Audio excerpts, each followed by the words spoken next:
Hello guys and welcome back to Go Legal and my name is Sushant. और अब हम शुरू करने वाले हैं लीगल टिप्स की सीरीज़। और आज की लीगल टिप रिलेटेड है चेक बाउंस से।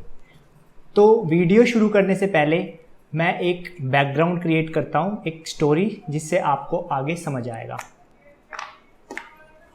फॉर एग्जाम्पल ये दो बंदे हैं, ऑरेंज एंड ग्रीन। ये ऑरेंज वाला बंदा ग्रीन वाले के पास जाता है कि मेरे को पैसे चाहिए। अब ग्रीन वाला इसको पैसे दे देता है और इसके बदले में सिक्योरिटी चेक्स ले लेता है। अब सिक्योरिटी चेक लेने के बाद जब ये बैंक में लगाता है तो चेक बाउंस हो जाते हैं। तो हमारी वीडियो 3 पार्ट में डिवाइड होएगी। पहली होगी इस ग्रीन वाले से रिलेटेड, जिसने पैसे दिए, चेक लिए और चेक बाउंस हो गया। और दूसरा पार्ट हमारा रिलेटेड होगा इस ऑरेंज वाले से, जिसने चेक दिए और पैसे लिए। और तीसरे पार्ट में हम कवर करेंगे प्रिकॉशंस। तो चलो शुरू करते हैं। फॉर एग्जांपल ये ग्रीन वाला बंदा आप हैं और आपने किसी को पैसे दिए, बदले में चेक लिए। और जब आप चेक को बैंक में लेके जाते हैं, लगाते हैं, तो वो चेक बाउंस हो जाता है। और सबसे पहली चीज़ ध्यान देने की ये है कि चेक के ऊपर एक डेट होती है और उस डेट की वैलिडिटी 3 मंथ्स की होती है। तो आपको बैंक में चेक विद इन 3 मंथ्स लगाना है। और जब आप चेक को लगाएंगे, चेक बाउंस हो गया, तो बैंक वाले आपको एक मीमो देंगे जिसके ऊपर रीज़न होगा कि चेक बाउंस क्यों हुआ। और वो मीमो को रिसीव करने के बाद आपके पास 30 डेज़ का टाइम है। तो विद इन 30 डेज़ आपको वकील के पास जाना है और वो क्या करेंगे, उस बंदे को लीगल नोटिस भेजेंगे। मतलब जिस बंदे का चेक था और बाउंस हो गया और आपने जिस बंदे को पैसे दिए थे उसको लीगल नोटिस भेजेंगे और उसको विद इन 15 डेज़ उसका रिप्लाई करना होगा। या तो वो रिप्लाई कर देगा और या रिप्लाई नहीं करता। फिर उसके बाद क्या होगा, विद इन 30 डेज़ तो आपका वकील कंप्लेंट फाइल कर देगा under section 138 of NI act. और अब हम बात करते हैं इस ऑरेंज वाले की, मतलब जिसने पैसे लिए थे और सिक्योरिटी चेक्स दिए थे। तो सबसे पहले क्या होगा, आपके पास एक लीगल नोटिस आएगा। फॉर एग्जांपल अगर आप ये ऑरेंज वाले हैं तो आपके पास एक लीगल नोटिस आएगा। और लीगल नोटिस आ जाने के बाद सबसे पहले आपको क्या करना है, उसका रिप्लाई करना है। और अगर आपको उसको पैसे देने हैं तो पैसे दे दो, कंप्लेंट फाइल नहीं होएगी, सब वहीं पे ख़त्म हो जाएगा। और दूसरी कंडीशन, आपको पैसे नहीं देने। अब ना देने के 3 रीज़न हो सकते हैं। या तो आपकी नीयत नहीं है देने की। अगर आपकी नीयत नहीं है तो नीयत बनानी पड़ेगी। अगर पैसे लिए हैं तो पैसे देने पड़ेंगे। और दूसरी कंडीशन, आपको पैसे देने की नीयत तो है बट अभी पैसे नहीं है, थोड़ा टाइम चाहिए। तो आपको क्या करना होगा, सबसे पहले जब आपके पास आप कोर्ट में जाएंगे तो आपको बेल करवानी पड़ेगी।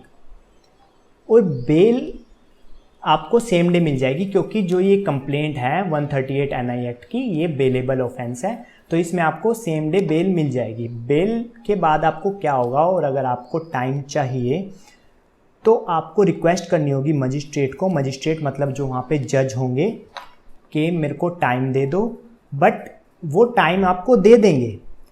बट ये बात ध्यान रखना, एक बार अगर आपने कोर्ट में एडमिट कर लिया कि मैंने पैसे देने हैं और मैं दे दूंगा, तो आपको फिर देने ही पड़ेंगे। तो ये बात ध्यान रखना। और तीसरी बात आती है कि आपने बंदे को पैसे वापस कर दिए जिससे लिए थे, बट बदले में चेक लेना भूल गए या उसने चेक नहीं दिए और फिर भी जाके लगवा दिए, बाउंस करवा के कंप्लेंट फाइल कर दी। तो आपको प्रूव करना होगा कि आपने उसको पैसे कैसे दिए। या तो आपने ऑनलाइन ट्रांसफ़र करे। सबसे बेस्ट यही होता है कि आप किसी को भी अगर पैसे रिटर्न करें तो ऑनलाइन करें, क्योंकि आपका वो प्रूफ क्रिएट हो जाता है। और दूसरी कंडीशन होती है कि आपने किसी को कैश वापस दिया, तो आपको ये प्रूव करना होगा। और कैश वापस दिया तो किसके सामने दिया, और अगर आपने कैश दिया तो उसने उसके बदले में रिसिप्ट दी या नहीं दी। अगर रिसिप्ट दी तो आप उसको वो दिखाना होगा कि हाँ मैंने इसको पैसे दिए थे और इसने बदले में मेरे को रिसिप्ट दी थी, मतलब मैं पैसे दे चुका हूँ।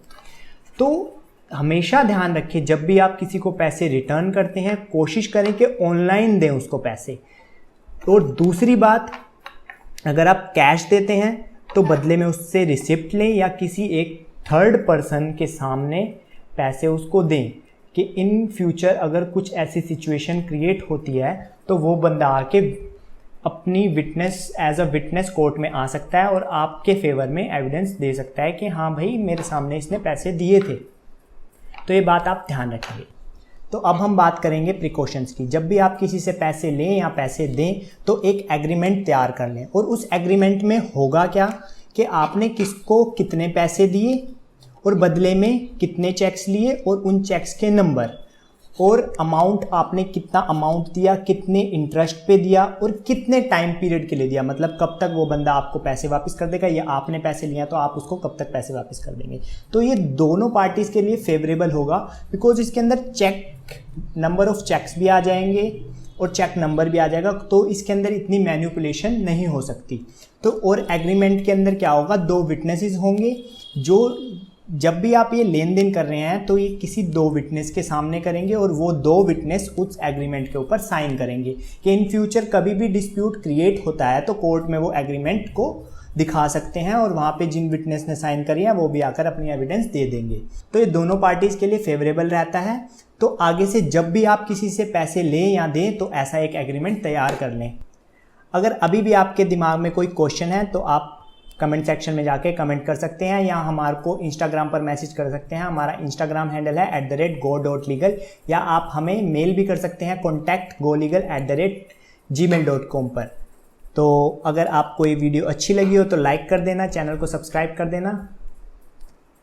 फिर मिलते हैं अगली लीगल टिप्स के साथ, तब तक के लिए बाय बाय।